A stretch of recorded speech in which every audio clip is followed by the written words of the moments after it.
Members of Minnesota's Oromo community want justice after a popular musician and activist was shot and killed in Ethiopia. Yesterday, the group of protesters closed a stretch of I-94 in St. Paul for several hours. Heidi Wigdahl tells us what the group wants to see changed. The killing of a popular singer and activist has led to unrest in Ethiopia, and those calls for justice are being echoed here in Minnesota.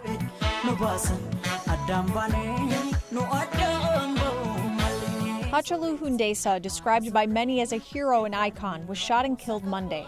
The Associated Press reports 3 people have been arrested in his death, but the motive remains unknown. The Oromo are the largest ethnic group in Ethiopia. When would our killing stop?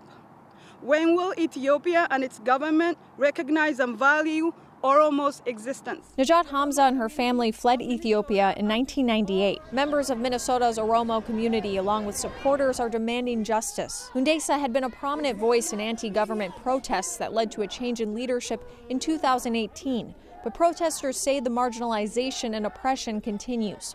Wednesday night, protesters marched on I-94, and Thursday, they marched from U.S. Bank to Cedar Riverside. The Oromo community has been fighting for their dignity and human rights for a very long time. The AP says the state-run Ethiopian Broadcasting Corporation is reporting more than 80 have been killed in the unrest. There have also been many arrests, including former Minnesota resident and activist Jawar Muhammad. And we are asking Congress and we're asking the world to please step in and stop the human rights violation. Shutting off the internet and removing access to information and resources during this time is an unacceptable violation of human rights.